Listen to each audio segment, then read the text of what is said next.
Muchas gracias, Elías. Esta noche va a ser un poco diferente que la semana pasada, donde fue más una introducción. Esta noche vamos a practicar juntos un cierto Midrash, una Agadá. La semana pasada traté de presentarles la visión sefaradí de Agadot. Primeramente, las Agadot no son autoritativas, pero fueron compuestas por gente muy seria, por lo que las tomamos muy en serio. Aún así, no tenemos que aceptarlas literalmente. Agadá no es un género que pretende contarnos hechos históricos que tienen que ser aceptados a fe o que vengan a desplazar al Peshat.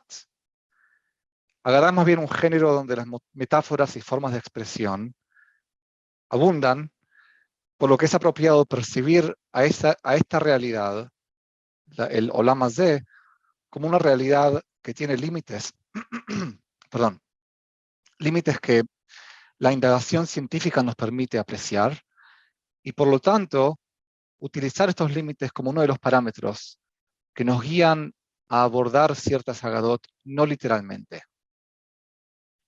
Que las abordemos no literalmente no quiere decir que siempre encontraremos una lección secreta de gran profundidad o gran filosofía.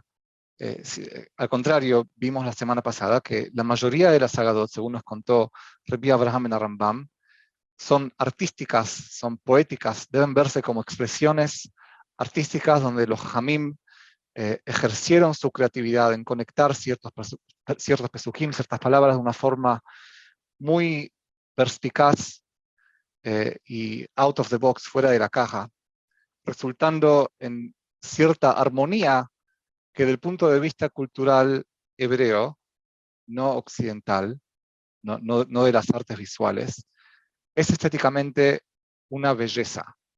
Esta es la belleza judía, la creatividad de conectar ciertos pesukim, de expandir la mente, de ver cosas de ciertos diferentes ángulos. Esta semana quiero estudiar con ustedes una Agadá adentro. Esta Agadá en particular sí tiene un mensaje más bien de gran profundidad que creo que va a ser muy relevante a nuestras vidas. No sé si recibieron la hoja de Mekorot. Sí, la mandamos, igual la voy a proyectar. Bueno, perfecto.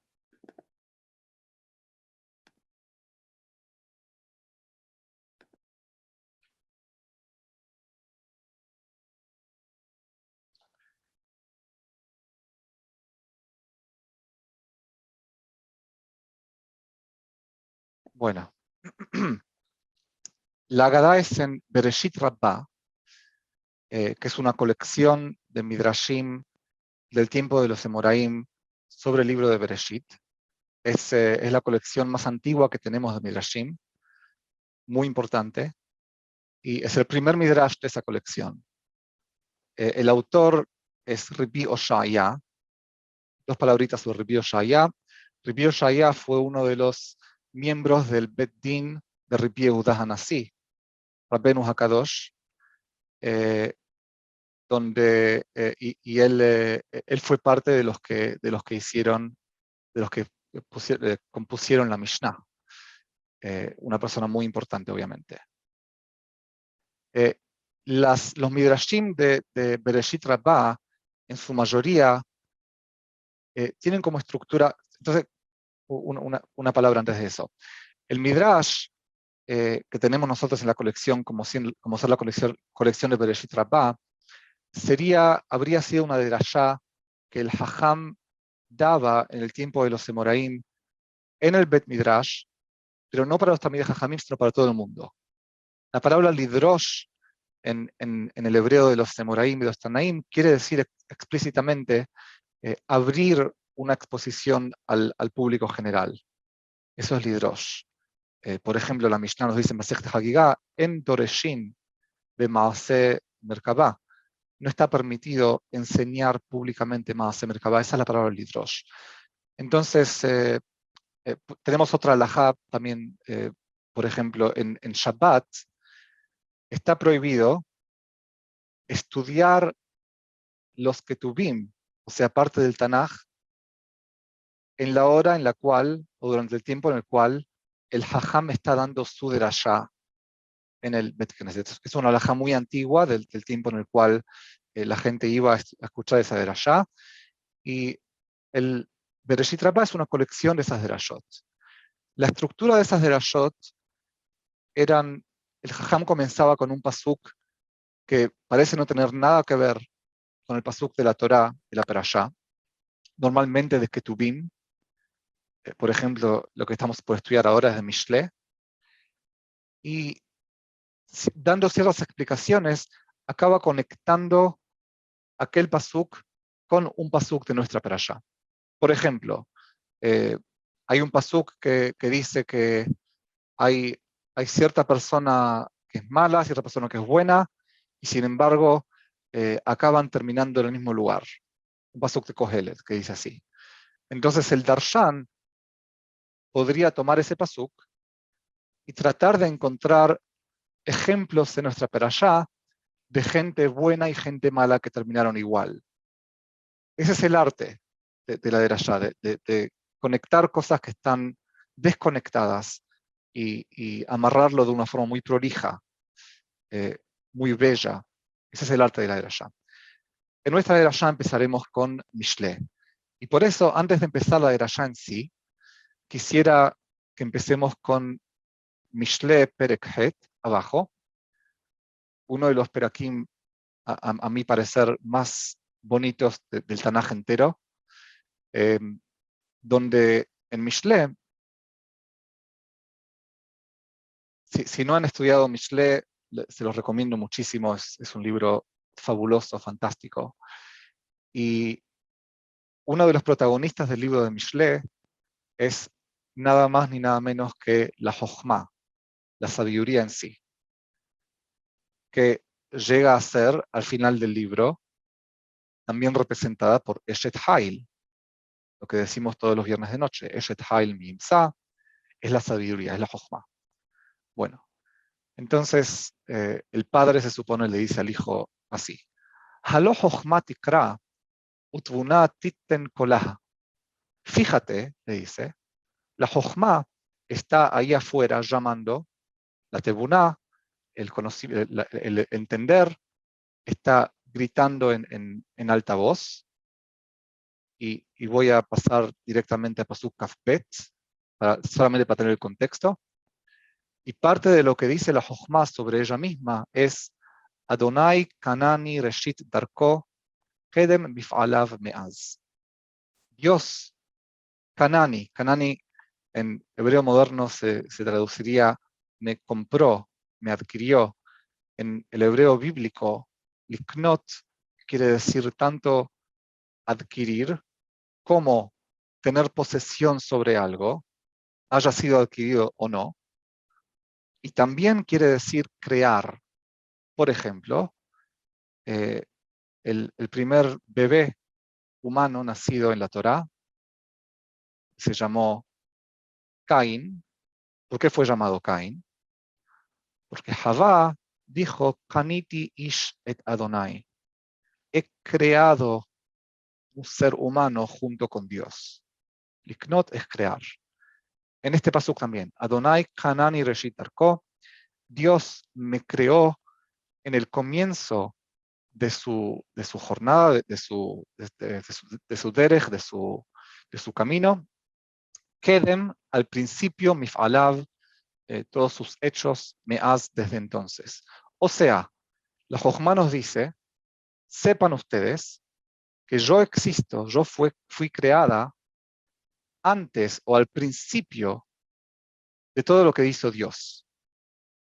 Es como si la Jochma dijera, yo fui Bereshit, yo fui ese principio antes del mundo. Y los pesukim que siguen entre Kafbet y Lamed dicen más o menos lo mismo. Yo existí antes de las montañas, y antes de los océanos, y antes que esto, y antes que lo otro. En Pasuk Lamed, que es el Pasuk de este Midrash, la Jochma sigue diciendo, Va'eheye eslo Amon.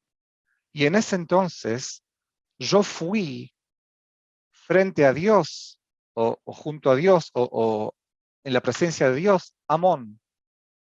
Y la palabra Amón es la palabra que el Midrash va a explicar.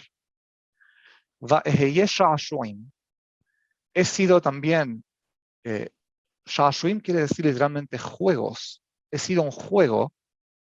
Vamos a explicar lo que quiere decir eso. Yom, yom, día tras día, misaheket lefanav bechol et. Jugaba yo frente a él, frente a Dios, bechol et, en todo momento. Misaheket betevel arso besha'ashuai et bene adam. Sigue muy poéticamente Mishle usando las mismas dos palabras, sha'ashuim y mesaheket. Es un poema que es ABBA, sha'ashuim mesaheket y ahora mesaheket sha'ashuai. Mesaheket betevel arso, jugaba yo, o juego ahora yo, betevel arso, en el mundo, digamos muy simplemente, besha'ashuai et bene adam. Mientras que mi entretenimiento está ahora con los seres humanos. ¿Qué quiere decir esto? ¿Qué quiere decir este pasuk de Mishle? ¿Qué nos está diciendo la Jochma? ¿Qué podemos aprender? Antes de empezar el Midrash, quiero que tomemos unos momentos para entender la profundidad de estos pesukim, porque van a ser muy importantes para entender lo que el Midrash nos está diciendo. Ojo, una advertencia, este Midrash no es un Midrash simple, no es un Midrash muy fácil de entender, así que tendremos que concentrarnos un poquito esta noche. Número 1, la Jochma antecede a la creación, como dijimos. ¿Qué quiere decir eso?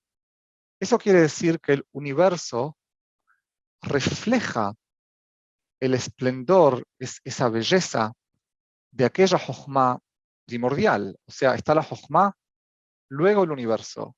Si uno analizara el universo, podría a través del universo ver a la Jochma.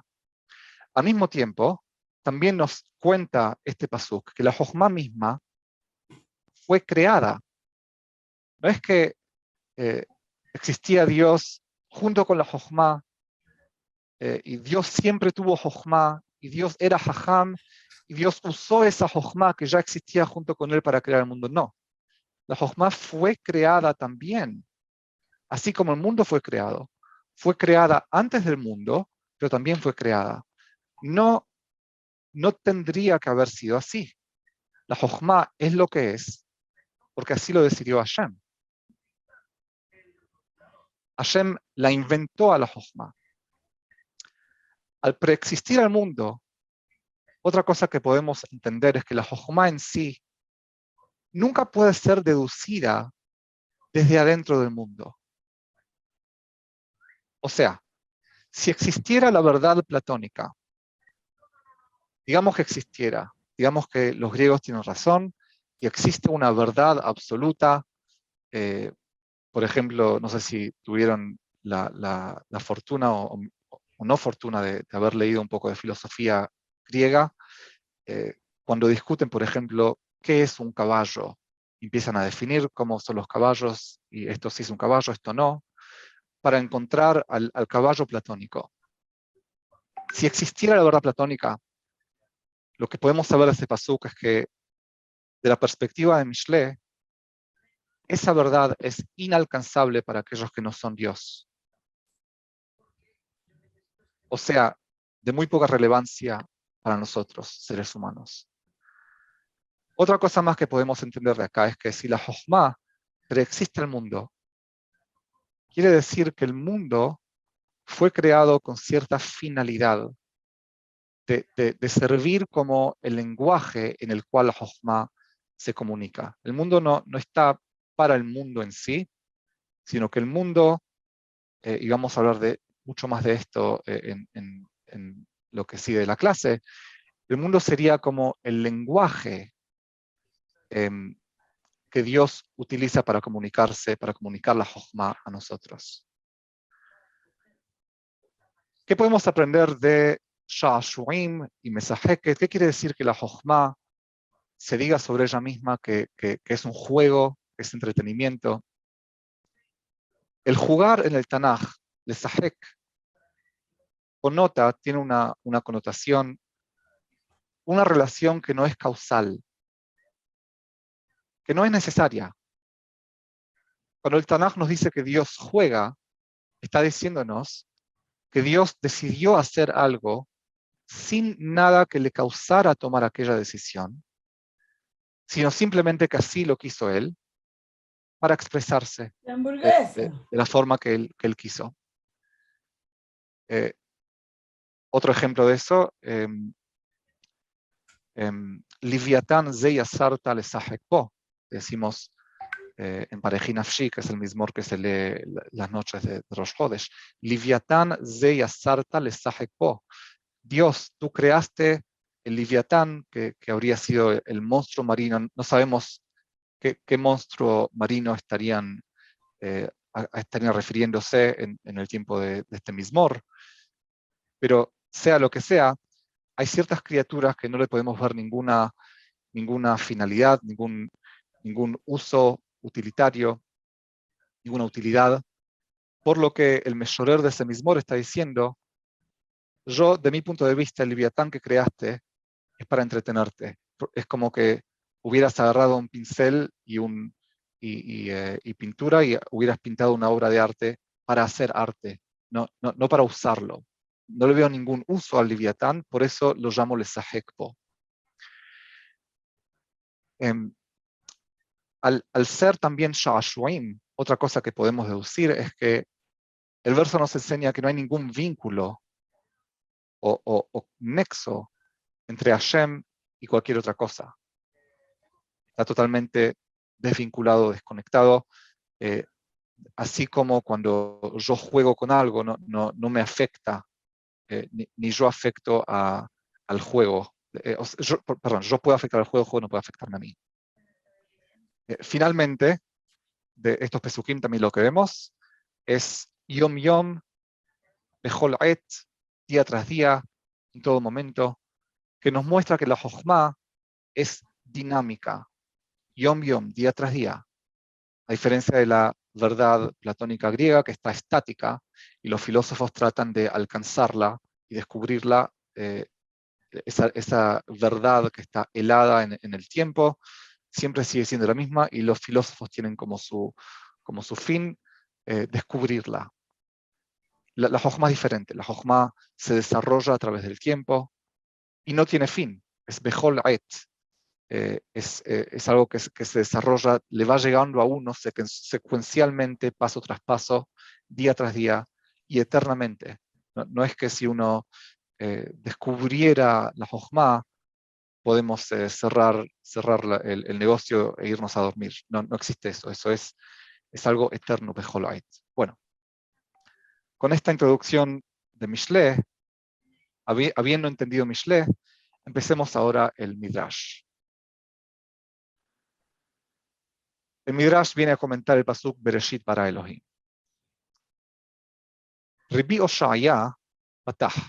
Rabbi Oshaya comenzó su petijá. Aquellos de ustedes que les interese Hazanut sabrán que en Hazanut también existe algo llamado la petijá, el prólogo, donde el Hazan empieza en un makam, que no es el makam de la canción, y luego llega al makam de la canción. Así también la de la petijá sería la elaboración en el pasuk que no tiene nada que ver con la perashá, el pasuk de los Ketuvim, en este caso de Mishle, y después va a conectarlo al final, al pasuk de la perashá. Va'eheye eslo amon va'eheye sha'ashuim, que es el pasuk que leímos abajo. ¿Qué quiere decir amon? Y Rabbi Oshaya va a darnos, al principio, 4 explicaciones. Amon, pedagogo. La primera explicación es que Amón es un pedagogo. Nosotros que hablamos español, sabremos que la palabra pedagogía quiere decir educación. Pedagogo es un educador, un tutor. Hijma de at amar, así como tú dices también, en otro pasuk, Ka'asher isa ha'omen et hayonek. Vamos a leer el pasuk adentro. Otra cosa muy importante de Midrashim y de Divrei Hajamim en general es que lo que ellos siempre asumían es que todos nosotros sabríamos el Tanaj al derecho y al revés, porque así tendríamos que haber sido educados desde los 5 años a memorizar el Tanaj. Desgraciadamente yo no lo sé tan bien, imagino que muy pocos de nosotros lo saben también, así que es importante siempre abrir los pesukim en su lugar. Este pasuk es en la Torah, de Midbar, o Masha Pekudim, y está Moshe Rabbenu quejándose con Hashem, ya que el pueblo estaba quejándose nuevamente, estaba pidiendo carne en ese momento. Entonces Moshe le reclama, le reprocha a Hashem y dice, Anoji hariti et kol ha'am hazeh, im anoji elitihu. Dios, dime, ¿fui yo el que estuvo embarazado con este pueblo? ¿Yo le di a luz a este pueblo? Quitomar elai, que tú me dices a mí ahora, Saehu bejaqueja, llévatelo, cárgatelo en tu pecho, kasher isaha omenet hayonek, así como el tutor carga, lleva al infante, a la criatura, al hadamash nishbat al abotav, hasta llegar a aquella tierra que le juraste, que le prometiste a sus padres. O sea, Moshe Rabbeinu le está diciendo a Dios, I'm not their daddy, no soy su padre, no corresponde que esperes de mí que los trate yo a ellos como a un bebé, que los esté cuidando como un omen cuida al yonek. O sea, ¿qué quiere decir omen en este pasuk? Pedagogo, un tutor, un babysitter, alguien que enseña, alguien que está, que tutela al menor. Hijma de Atamar, así como dice el pasuk, Kasher Isah Omenet Hayonek, esa sería la primera explicación de Amón. O sea, Faeheye es lo Amón, la primera alternativa es leerlo como si la Jochma estuviera diciendo, yo serví el rol, mi función en ese momento frente a Shem era de ser como Omen, de ser un tutor. Muy bien. Número 2, Amón, Mejusé. Amón puede también querer decir algo que está cubierto. Hijma de At Amar, así como también decimos en otro pasuk, Ha'emunim ale tola, y vamos a leerlo adentro también. Esto es de Megillat Kinnot, Eja, que leemos en Tisha B'Av, y en una descripción muy trágica de lo que está pasando en Jerusalén, el Meshorer Irmeyahu Hanavi dice así, dice, Ha'ochelim le ma'adanim nashammu bahusot. Aquellos que estaban acostumbrados a comer delicadezas, delicacies, ma'adanim, nashammu bahusot, ya no están más en las afueras, no se los puede encontrar. Ha'emunim a'aletola hibbeku ashpatot. Aquellos que se cubrían a'aletola con sedas muy finas, con ropa muy cara, hibbeku ashpatot, están ahora buscando lo que comer en la basura. Muy triste, muy trágico lo que estamos viendo, pero ha'emunim en este contexto quiere decir aquellos cubiertos, aquellos que se cubren con sedas muy finas, a'aletola. Y esa sería la segunda explicación. Amón mejusé, Amón quiere decir cubierto, como el pasuk que dice ha'emunim aletola. O sea, poniéndolo en el pasuk de Mishle, va'eheye eslo Amón va'eheye sha'ashuim, sería la Jochma diciendo, yo fui en ese entonces, del punto de vista de Hashem, algo que está cubierto. Y vamos a explicar obviamente lo que quiere decir esto. Número 3, Amón musna. Amón puede querer decir también algo que está no cubierto, sino oculto, escondido. Hechma de at amar, vaihi omen et halasa. Entonces bajemos nuevamente a Megillat Esther, el segundo capítulo, Megillat Esther, cuando está describiendo a Mordejai HaYehudí, nos introduce quién era Mordejai. By the way, algo muy interesante, el Tanaj muchas veces, hay muchas personas en el Tanaj que son introducidas que lo primero que sabemos sobre ellos es el Hesed que hicieron. Por ejemplo, lo primero que sabemos sobre Abraham Avinu es que adoptó a su sobrino, Lot. Se le murieron los padres y Abraham fue y lo adoptó como su hijo. Lo primero que sabemos sobre Mordejai es que adoptó a su sobrina, Hadassah.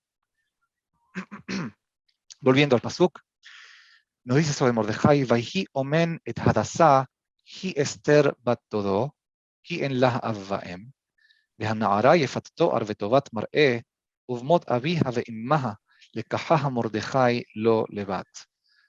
Mordejai, Vaihi omen, literalmente quiere decir que la adoptó, pero no es el significado que Midrash quiere encontrar aquí, lo vamos a entender en un segundo.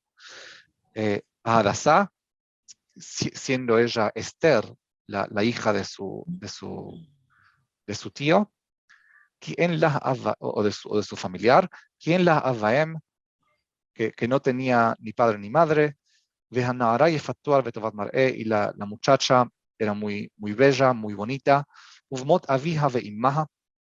y al morirse su padre y su madre, Mordejai la tomó a ella como su propia hija.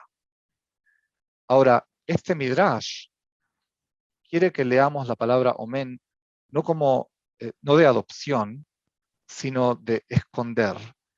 Y el Midrash sabe que seguramente conocemos el otro Midrash, que cuando Ahashverosh estaba buscando todas las muchachas del reino, Mordejai trató de esconderla a Esther.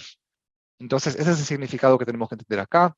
Son mutzna, vahi omenet hadassah. Tendríamos que leer el pasuk como que Mordejai estaba en ese momento escondiendo a Hadassah. O sea, el tercer significado aquí sería Amón, de escondido. Que cuando la Jochma dice Vayehye eslo Amón, Vayehye Shashui, me está diciendo yo fui escondida y Shashui. Número 4. Amón Rabbeta. Amón es grandeza. Es, en inglés, que viene del francés, se dice glamour. No sé cómo se diría eso en español, pero grandeza. Hijmade at amar, como decimos en el pasuk, hatetevi minno amon. Leámoslo en Nahum abajo.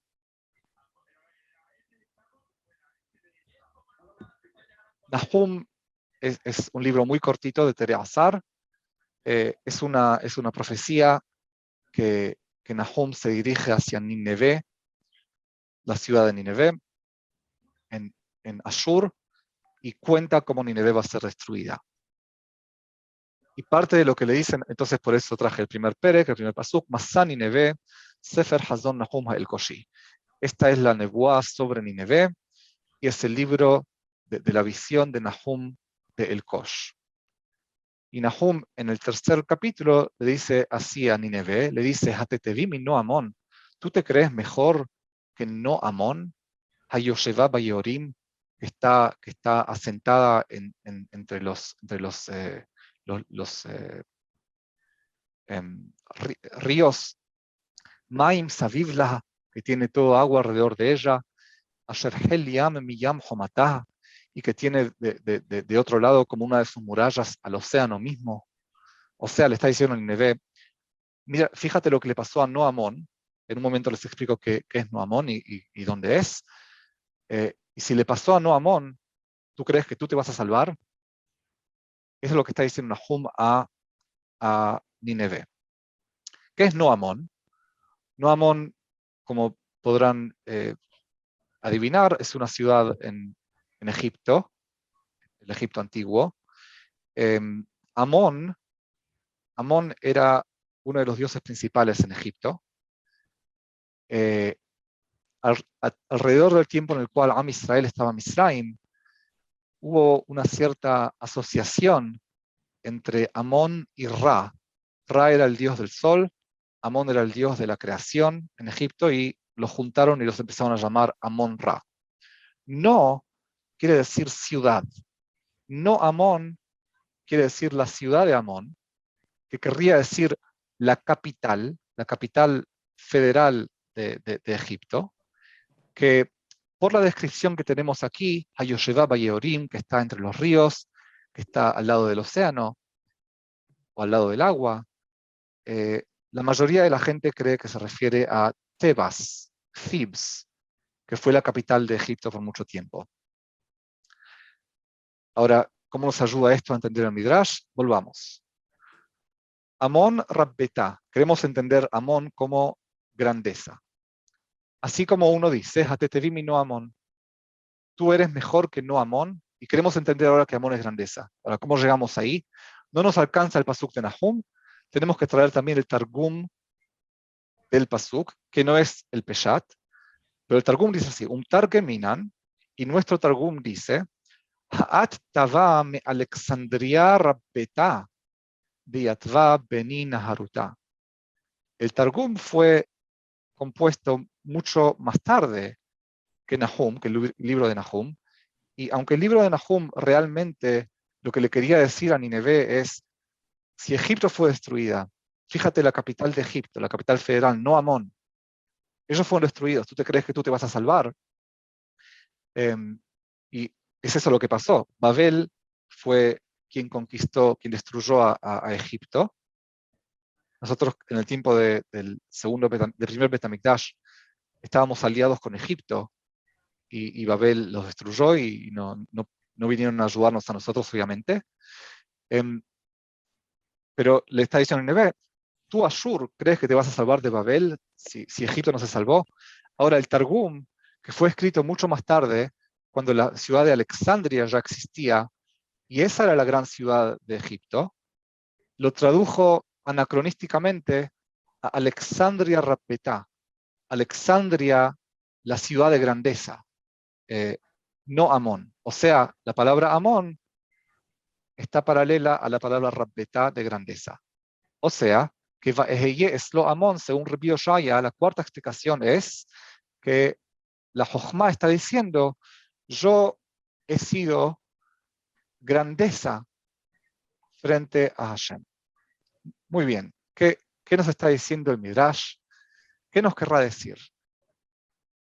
In summary, para concluir esta parte del Midrash, sabemos que la Jochma, que está hablando en primera persona, puede ser una de estas cuatro cosas. Puede ser un tutor, puede ser algo cubierto, puede ser algo oculto o puede ser grandeza.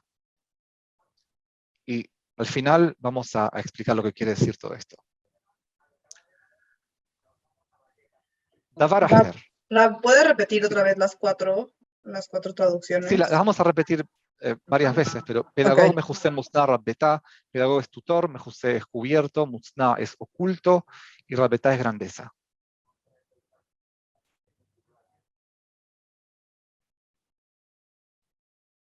¿Alguna otra pregunta antes de seguir?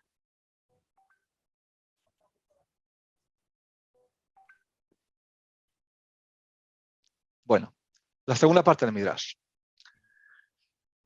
Davar Aher, Amón o Man. Otro approach, otro rumbo a la interpretación sería leer Amón, no entender lo que la palabra Amón quiere decir, pero sino leerlo diferente. Es algo que el Midrash a veces hace, como decimos en la mañana muchos de nosotros, Al tikre banaich ella bonaich. ¿Qué está haciendo el Midrash ahí? Está agarrando la palabra banaich, que el shoresh de banaich es bet. Me compliqué porque no sé el shoresh de banaich, pero es ben. Me parece que sería bet yod nun, pero no estoy seguro.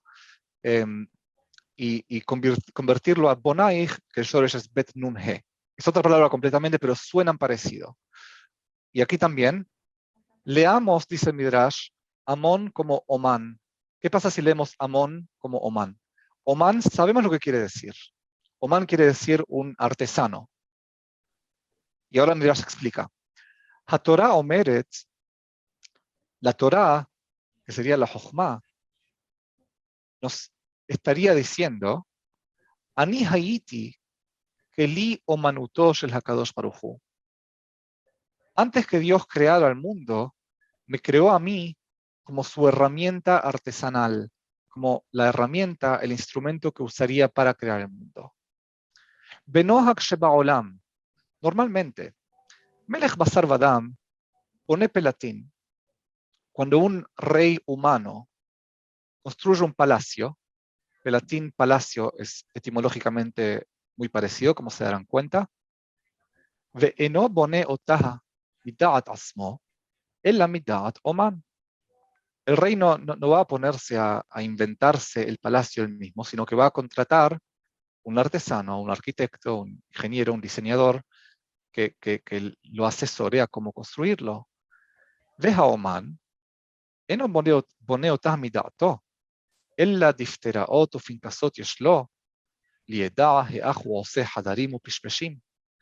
El artesano mismo también no se va a poner a inventar algo del aire, sino que va a consultar a sus notas y a sus libros para saber cuál es el método apropiado para hacer ciertos cuartos, ciertas escaleras.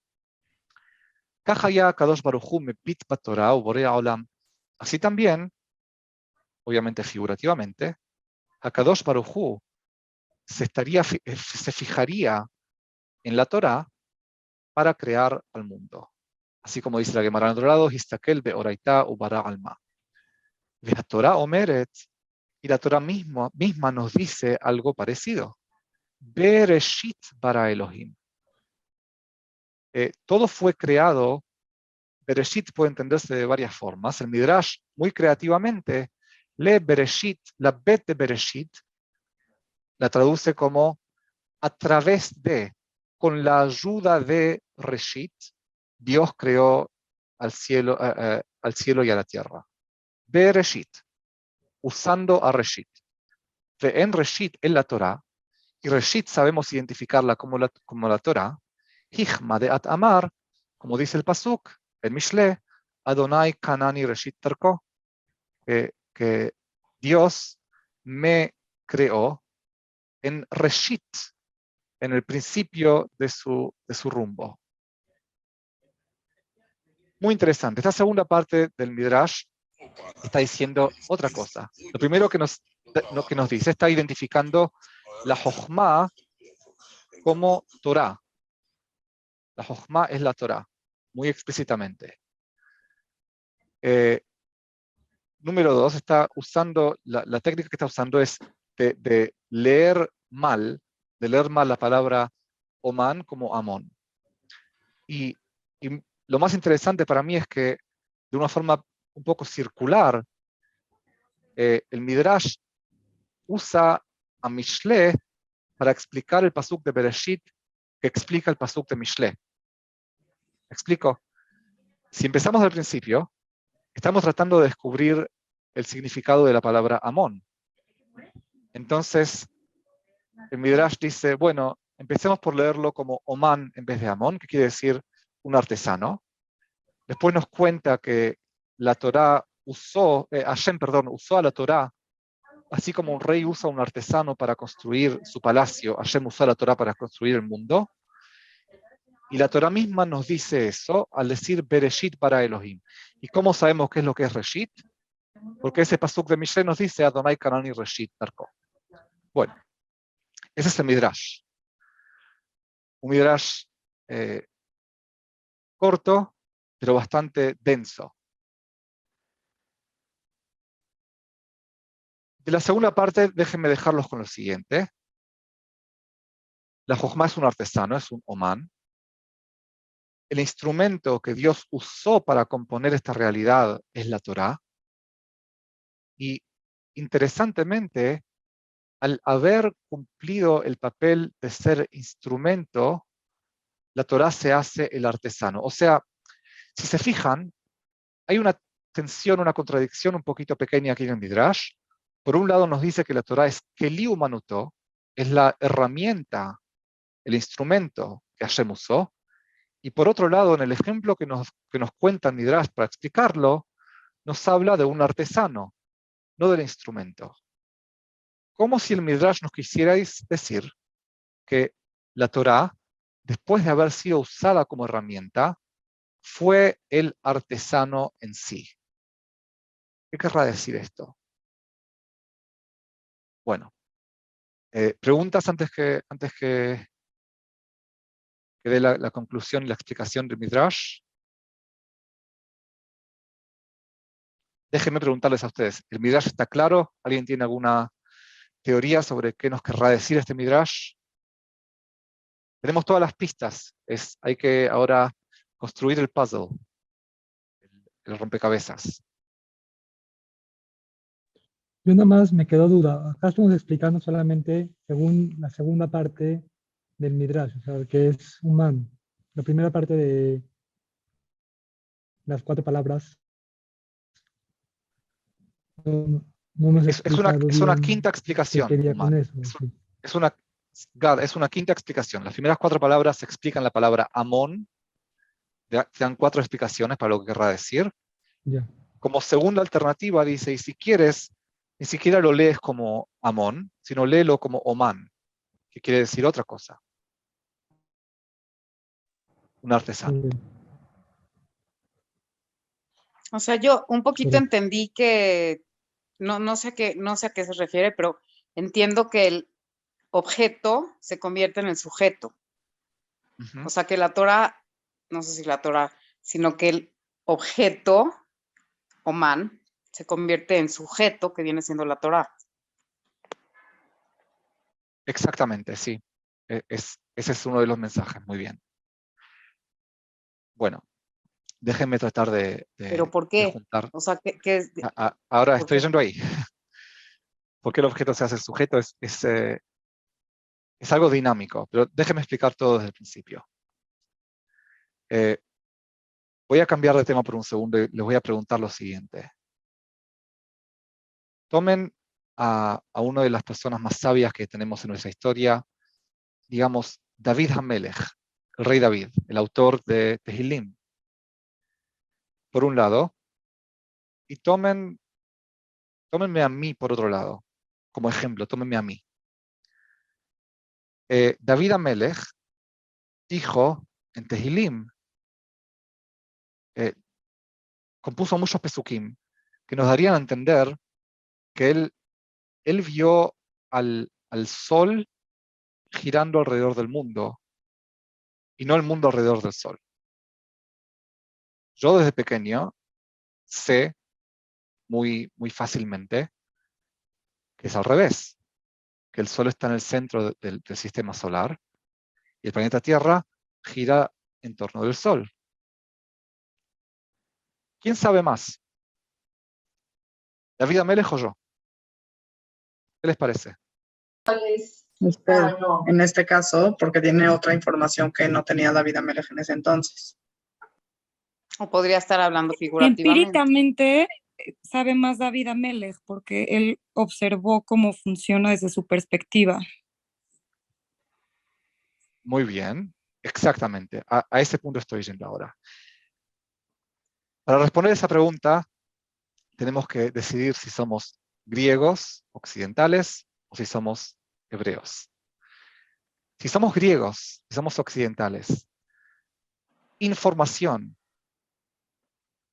tiene una verdad objetiva.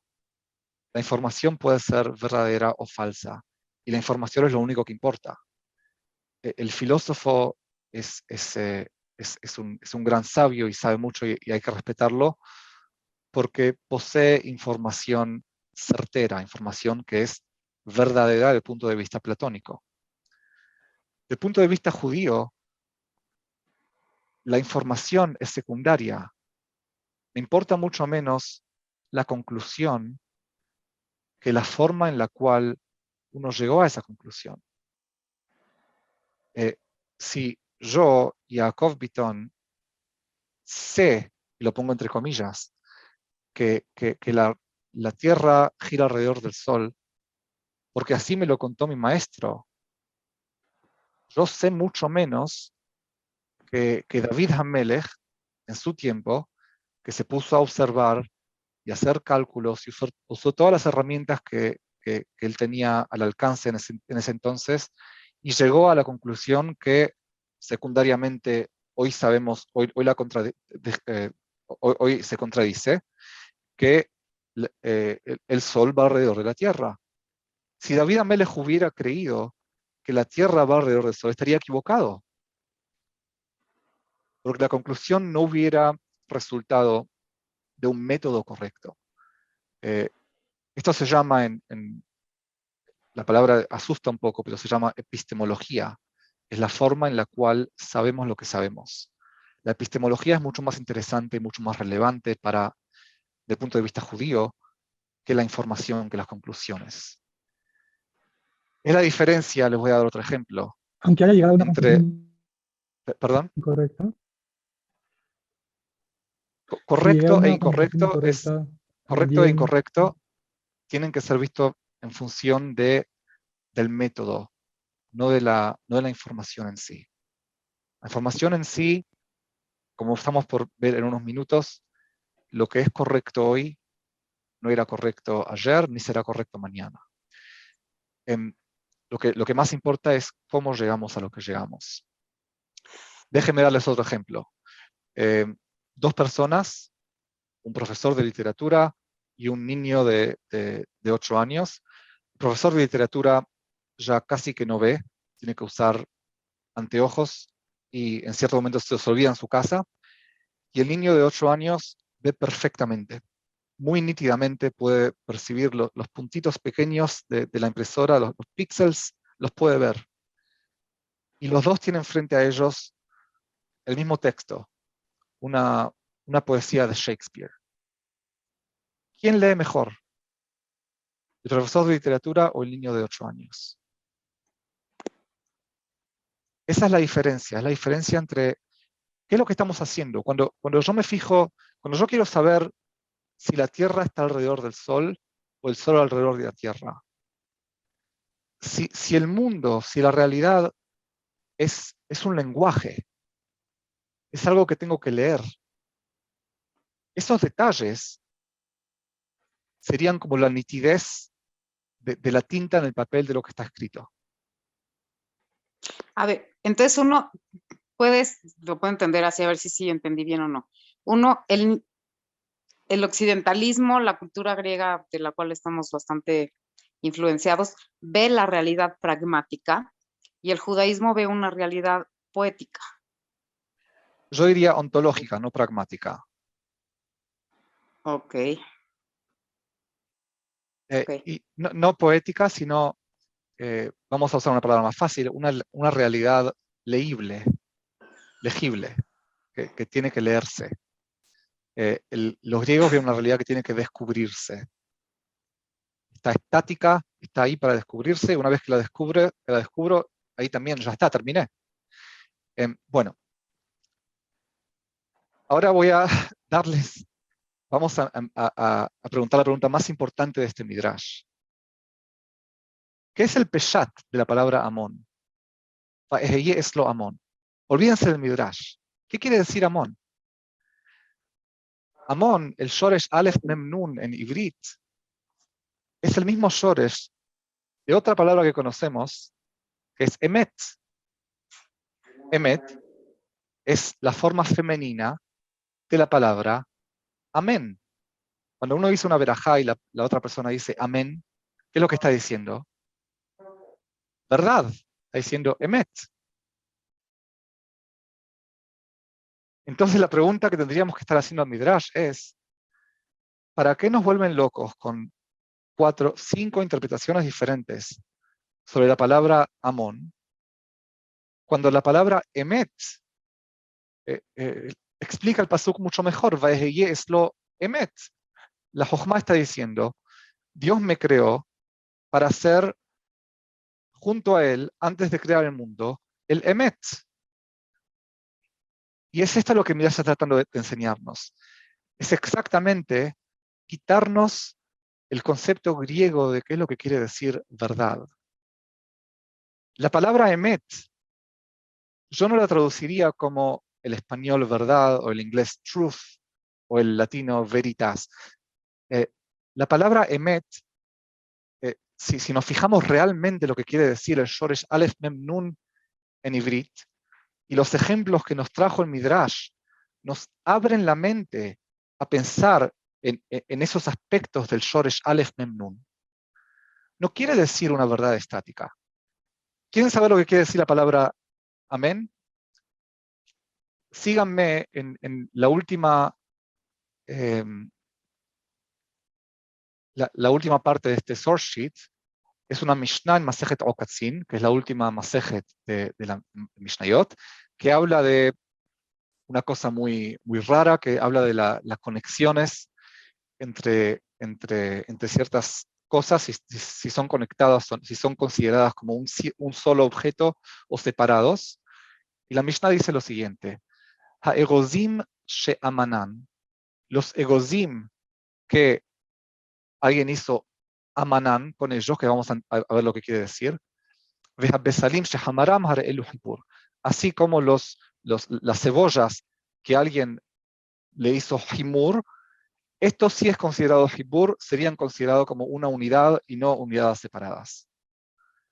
Veamos lo que dice Rambam sobre esta palabra, amanan. ¿Cómo lo explica Rambam? Giddelan vehiber kesatan liksatan. Espero que puedan verme en video porque tengo que mostrarles con las manos. Le amen en ivrit quiere decir juntar algo y dejarlo muy prolijamente, como ser una unidad. Amalgamar. Amalgamar, perfecto, muchas gracias. Amalgamar sería le amen. En este caso, Ha'egozim she'amanan es cuando una persona agarra las nueces y las junta, las amalgama en una sola unidad. De esto está tratando la Mishnah. Sigamos a Rambam. Mileshon vayhi omen et hadasá. Así como dice el pasuk, vayhi omen et hadasá, que Mordejai la adoptó a Hadasá. Cuando un padre adoptivo adopta a un niño o a una niña, le está amalgamando la personalidad, le está amalgamando la persona misma, su vida, lo está juntando. Amén, emuná, en ivrit, es algo que está amalgamado de una forma que tiene durabilidad. Es algo que se supone que va a sobrevivir los desafíos presentados por la realidad. A diferencia de la verdad estática. No estoy diciendo que va a sobrevivir por toda la eternidad, pero tiene cierta durabilidad. Déjenme darles otro ejemplo. Cuando Moshe Rabbenu estuvo ayudando a Am Israel a ganar la guerra contra Amalek, y de repente se les cansaron las manos, vinieron Aharón y Hur a apoyarle las manos, Vayhi Adav emuná ad bo hashemesh, o ad bo hashamesh, dice el pasuk, y sus manos pudieron estar emuná, sólidas hasta la mañana. Eso es emuná. Emuná es algo sólido. En árabe, no sé si ustedes sabrán árabe, yo no sé, pero sé esta palabra, mu'takad, como que es parecido al grupo Al-Qaeda, que también tiene que ver con la palabra en ivrit, akedah, como akedat ishak. Es la palabra que los hajamim sefaradim siempre usaron para traducir la palabra emuná. Ha'emunot ve'hadeot, el famoso libro de Rabbi Saadia Gaon, se llama Al-Mu'takad. Las emunot son las cosas que están, ¿qué es le'ikod? ¿Qué le hizo Abraham a Isaac? Lo aferró, lo amarró, lo ató. Eso resulta en emuná, resulta en algo que está sólido, amalgamado. Y déjenme darles otra cosa más para entender lo que es amén o emuná. Lo decimos todos los días, todas las noches. Tenemos una serie de sinónimos justo después de terminar el Shema. Ani Adonai Elohechem, y seguimos Emet, Veyasiv, Venachon, Vekayam, Veyashar, Veneeman.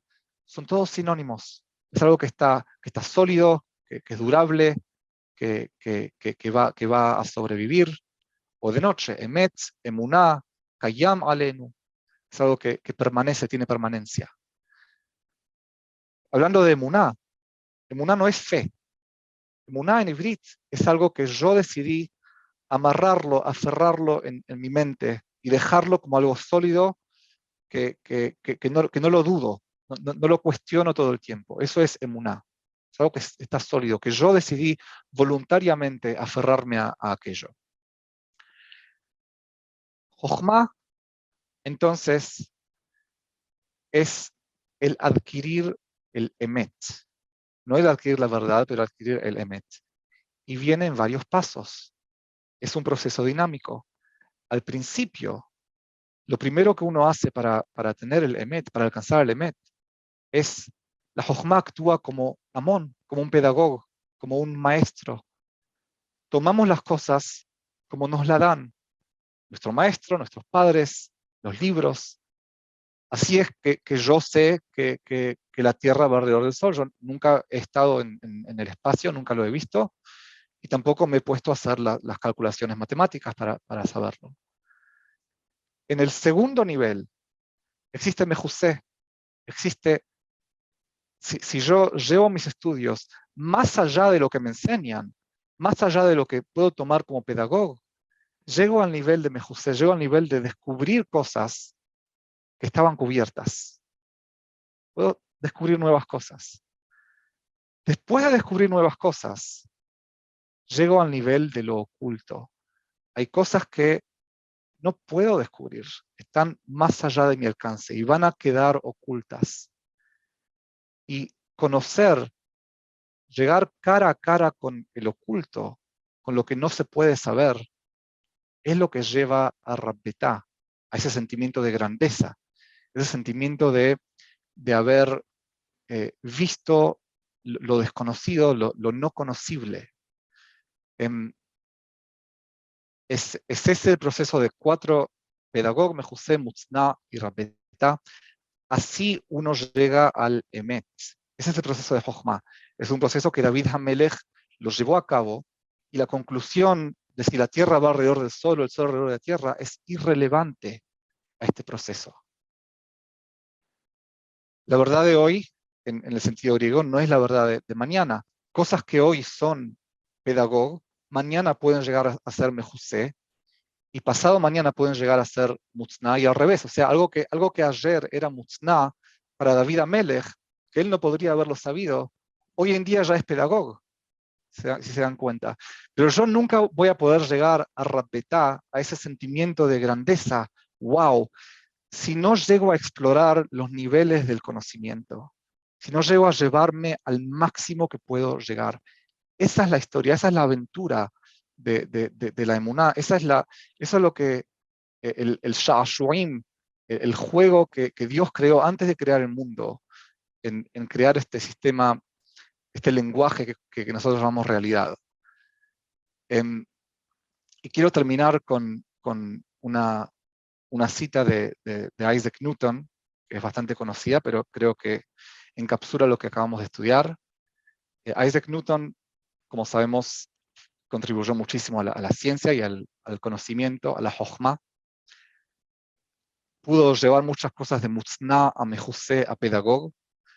Y él dijo así, él dijo, yo no sé lo que le habré parecido al mundo, pero para mí he sido un niño pequeño que jugando en la playa encontraba de tarde en tarde un guijarro más fino o una concha más bonita de lo normal, mientras que el océano de la verdad se extendía inexplorado delante de mí.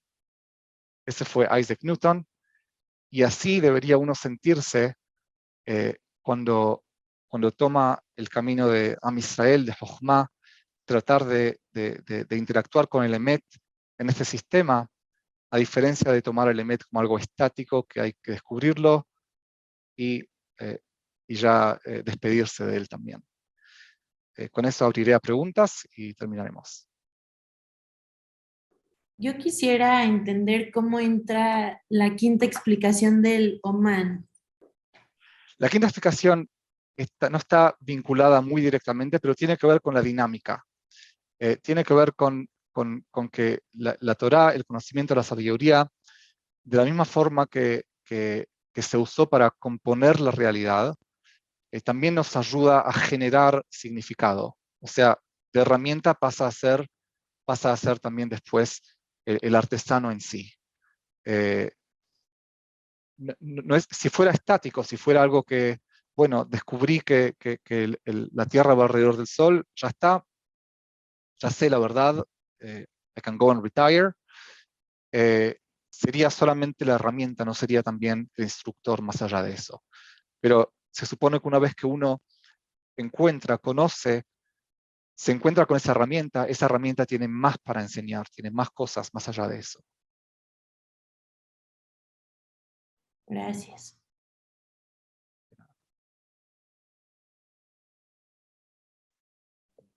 Bueno, muchísimas gracias. Gracias a Y ti, Jacob. espero que nada. Fue un gusto tenerte. La verdad es que no nomás aprendimos Midrash, aprendimos Peshat, aprendimos definiciones de palabras. Fue un curso que personalmente me aprendí mucho en tan poco tiempo. Te queremos agradecer y te tenemos que tener para el próximo semestre, que estamos encantados con tus enseñanzas. Muchas gracias. Mucho gusto. To be continued. Gracias. Gracias. Gracias, hasta luego.